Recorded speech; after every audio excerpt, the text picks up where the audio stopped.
Hello, everyone. My name is Stanley St. Rose, and today we're going to be talking about Love in LA, written by Dagoberto Gilb. Now, before I go into summary analysis of this work, please remember to leave a like, subscribe, and/or comment so that the channel can continue to grow. Now, basically, what happens within this work by Dagoberto Gilb, we have this kid by the name of Jake, and Jake is, he's just going through life. He's on the freeway early in the morning, and he's thinking about how life could be better for himself, how he could do better in life, or how his car could be better, or, he's thinking about the people on the freeway and how they're going to work and how they have stable jobs and how it would be nice if he could have a stable job. And just he's thinking and thinking and thinking and just pondering and pondering. And then basically he hits this girl's car by the name of Mariana, and some guy hits him. So it's a three car accident, and he's in the middle car. And Jake doesn't have insurance. He doesn't have anything going on. He's just a person, just living life, trying to survive day by day. And since he doesn't have insurance, he doesn't want to get into any trouble. And so he tells the guy that hit him to go ahead, don't worry about it, it's fine. And then he goes up to Mariana, the girl in the first car, and he's telling he starts talking to her. He introduces himself as Jake, and she's Mariana, and they shake hands, which to me was kind of funny because it's like, who gets into a car accident and then and then goes to shake the hand of the person you hit?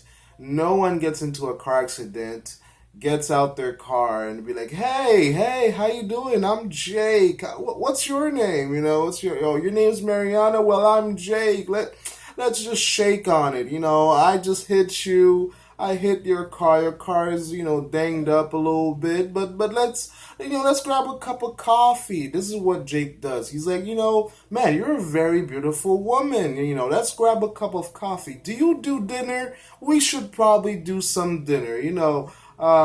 It's such a strange type of thing because they really hit it off and they start talking about where they're from, how auntie's doing, how the family back home is doing, and Mariana is like, to me, like, Mariana comes off very naive because she's like, well, I live at home. My dad bought me this car. I'm like, man, this is a lot of detailed information over a car accident. And Jake's telling her that he's a musician. He left his license in his other pants. He left his license in his other pants. That one's a classic. And he's observing the damage on her car and how he's giving her his address and how he doesn't have his license or any paperwork or anything like that. He's just laying it on thick, telling all the excuses, and he says, like, let me pay for the damages. Let's not get any, let's not get, let's not do anything with the paperwork or anything like that because he doesn't have insurance. And Jake's, he's also flirting at the same time. So this car accident, it just becomes something else. It was a car accident, a get together, a potluck, a heritage month. Just I didn't know people had. I mean, car accidents. That I didn't know they went like that, like this. And so somehow he ends up getting Mariana's phone number in a date kind of way, or they're gonna talk, but she's not gonna call her, and she's like, do you have insurance? Do you not have insurance? What's going on here? He offers to pay for the damages and all this type of thing, and well, he's like, I'll give you my address, the name of my insurance, and he makes all of it up. None of it's true. His license plate has faulty numbers, and though Mariana tries to like write down his license plate number, nothing's gonna come out of it because they're not real. The real ones were erased off or gone a long time ago, and so Jake is just He butters her up, he butters her, he flatters her and tells her, "You're beautiful, you're attractive, we should get together, have this cup of coffee, this date, I really want to get to know you." I don't like it. Honestly, I don't know if it's genuine attraction, if it's genuine love. I wouldn't even go far as love. And I don't even I can say that Mariana comes off a little bit naive. Maybe she thinks that there is some attraction there, and maybe Jake is attracted to her in some way or another. But I think he was just trying to make a quick getaway. Because throughout the whole thing, he's thinking to himself, "Man, I could have just driven away and not have to worry about this." And Mariana is young, naive. She lives at home. Her dad bought her a car, so she's an adult because she has to go to work. She tells Jake that she has to go to work. She doesn't want to be late for work. But at the same time, we hear she tells Jake that she lives at home. Her dad bought her a car, so she's very naive and childish because she's an adult, but not really. Because like her dad is buying her a car, she's living at home, so she is under her parents' authority. It's almost like the whole insurance thing, the whole car damage thing. She's only kind of somewhat serious about it because she believes that her father might not be happy with her not getting his license and all the information and things like that. So Jake is a little is comes off very lazy, very daydreamy, very a person that sticks in mere talk and not action and not doing anything and dreaming of the future.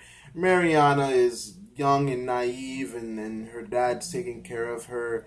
And it's an early morning, a traffic accident that's just a bunch like two toddlers bumbling and rolling on the high or the freeway, but it's a mess. It is a mess.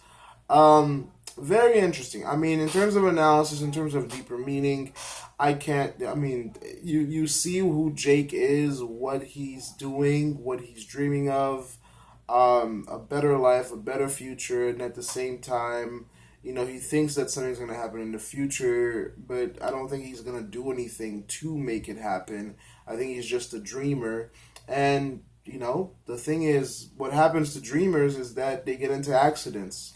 If you want a better future for yourself, if you want a better life for yourself, you have to do something about it. You can't just be dreaming on the freeway about doing something for your life. That's why he gets into a car accident. He's so busy dreaming and thinking about a better future, a better car, a better this and that, that his focus is nowhere to be found, and he hits Mariana. And he has to do all these tricks and all these flips and coin flips and all these back flips and talking about her beauty and all these types of things to just not have to like get into any issues because he doesn't have money, he doesn't have insurance, he doesn't have anything to cover anything. Very fascinating. I mean, this does tell you a lot about the I guess up and coming like the starving artist. This kind of feels like the starving artist that's just like doing anything to survive and figuring out a way to just make it to the next day. You get the naiveness of the pretty girl. That's a trope. That is a trope that I'm a little tired of. The pretty girl that you say something nice to her about her beauty, about her you use her vanity against her and like you're pretty, you're attractive, let's get a cup of coffee, something like that, and she just like yeah, here's my phone number, call me. Maybe she meant it, maybe she didn't, but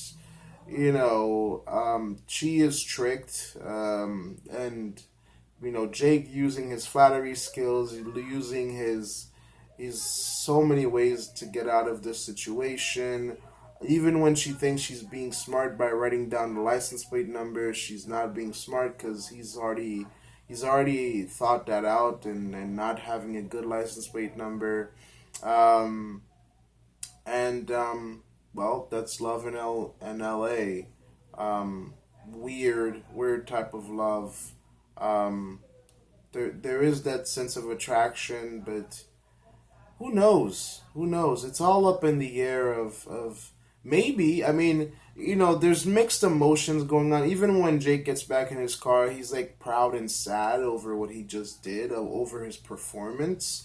And it's kind of interesting that the author here uses performance, because when the whole ordeal is over, the author writes, Jake is a little bit proud over his performance, and it was oh my god, it was a good performance. Well, I mean, it is Los Angeles, it is California. Movies do come from there. So if there are any people that know how to put love on the stage and put love on the on the big screen and make a story out of it, it's people in California.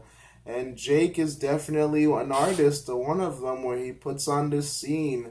I mean, I wonder how many people in California can just get into a role and just, figure out a way into this situation like this. That is interesting. But that's my opinion. That's what basically happens in the short story. Those are my opinions and my analysis of the short story. Please remember to leave a like, subscribe, and or comment, and I will see you guys in the next video.